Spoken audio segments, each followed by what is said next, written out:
Hello dear Motorsport-Magazin.com friends and Formula One fans from Monaco. What a marvelous scenery for this Grand Prix, which we'll talk about later. But first, let's take care of Andretti, a topic that continues to keep Formula One on the go. You may have noticed that the US Congress is now also dealing with the issue. The US Congress wants an answer from the Formula One group as to why they are so opposed to Andretti's entry. Now, Formula One allegedly wanted answers from Andretti what the investigation by the US Congress is all about.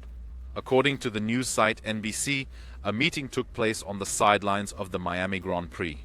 Mario Andretti says he was invited to a meeting with Liberty Media, the commercial rights holder. And there he was asked to answer questions about what this is all about with the US Congress.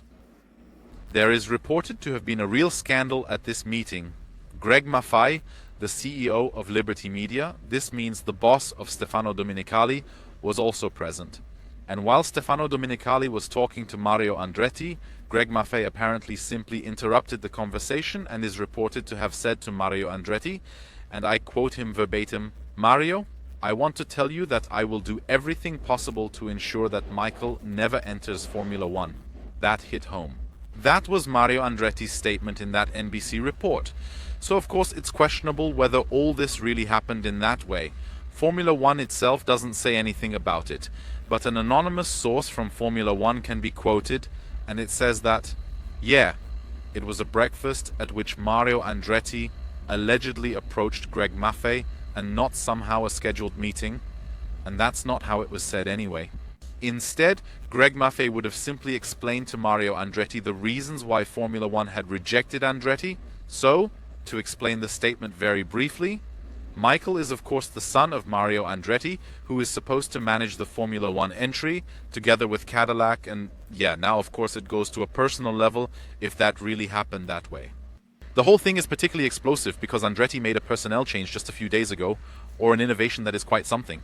Pat Symonds is said to have joined Andretti as a consultant.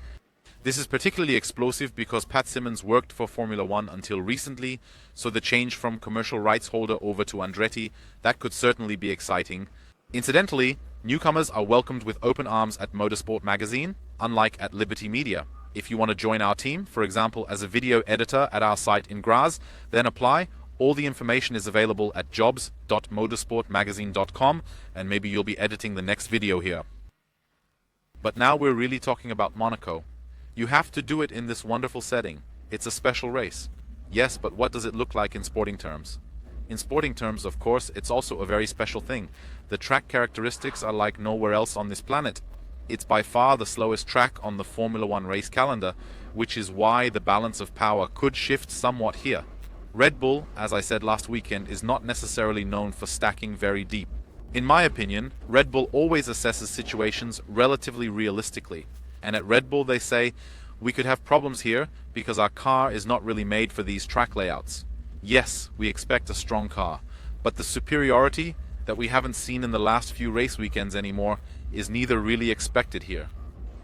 So who is strong? McLaren? Yes, but McLaren also says, everything that awaits us here, these slow corners, they don't really suit us that much.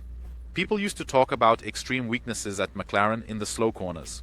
These extreme weaknesses have now been eradicated, but it's still not necessarily the McLaren's strong point. If not Red Bull, if not McLaren, who else has the upper hand here? Ferrari comes into play. Ferrari traditionally has been relatively well positioned here in recent years, but it has to be said that the slow corners have been Ferrari's strength in recent years, but not so much this season. Nevertheless, Ferrari believe that they have a really good chance here.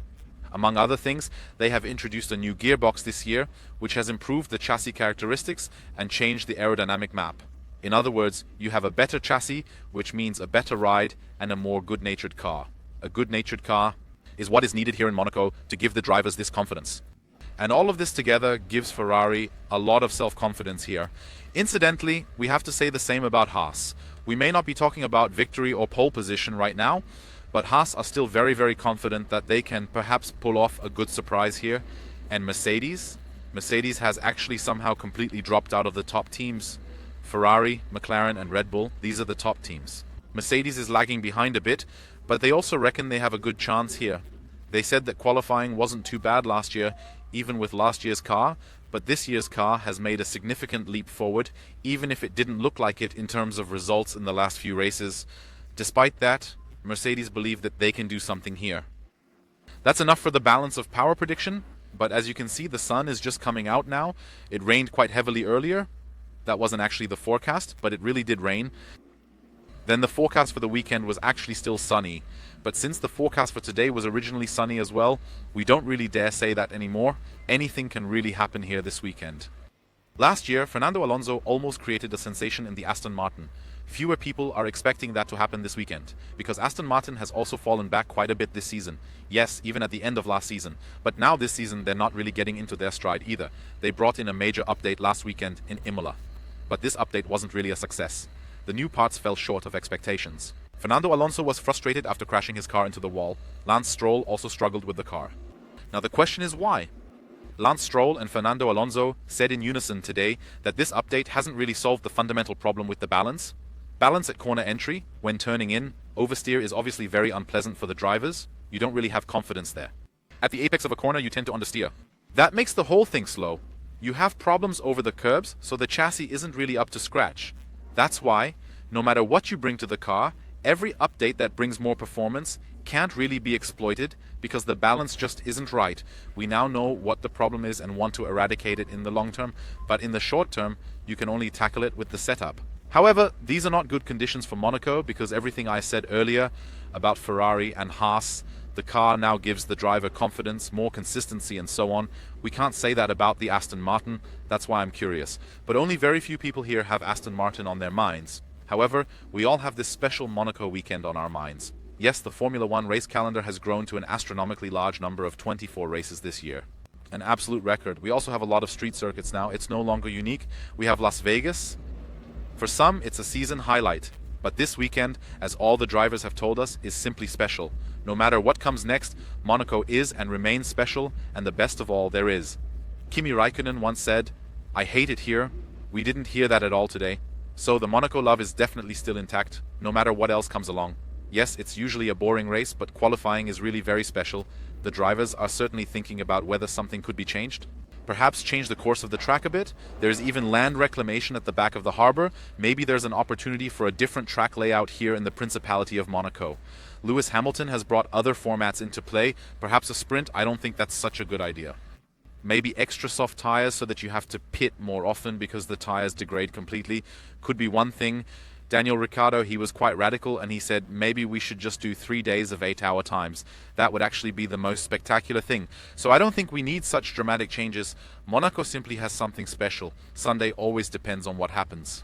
But everything around it, everything up to this race, is really absolutely unique in this Formula 1 race calendar. The chaos is also unique. We've talked from time to time about the poor working conditions for journalists and so on. Some of the working conditions for the teams were even worse today because some of the hospitality facilities were not yet in place and they're still being set up. They won't be ready until tomorrow morning. Normally they should have been up by now. At McLaren, there was only the shell of building. There were delays on the way here from Imola, a flat tire, a traffic jam. Then they got a new crew to arrange the whole thing. Now they couldn't set up during the day today because it has to be kept clear. A large part of it, the crane that has to lift the glass over can't drive in. The crane can't drive in because emergency routes, safety routes have to be kept clear. So it's actually a huge mess, but this chaos makes it even more special. And it is precisely this chaos, this logistical chaos, that we will explain to you here on this channel. Be sure to check it out over the next few weeks and subscribe to the channel. Then you won't miss it under any circumstances. Activate the bell and you'll even get a message when the video goes online. So, we brought you a little closer to logistics last year in Formula 1. Now in the near future, there will be a special on Monaco logistics, and now we are looking forward to driving cars on this extraordinary circuit.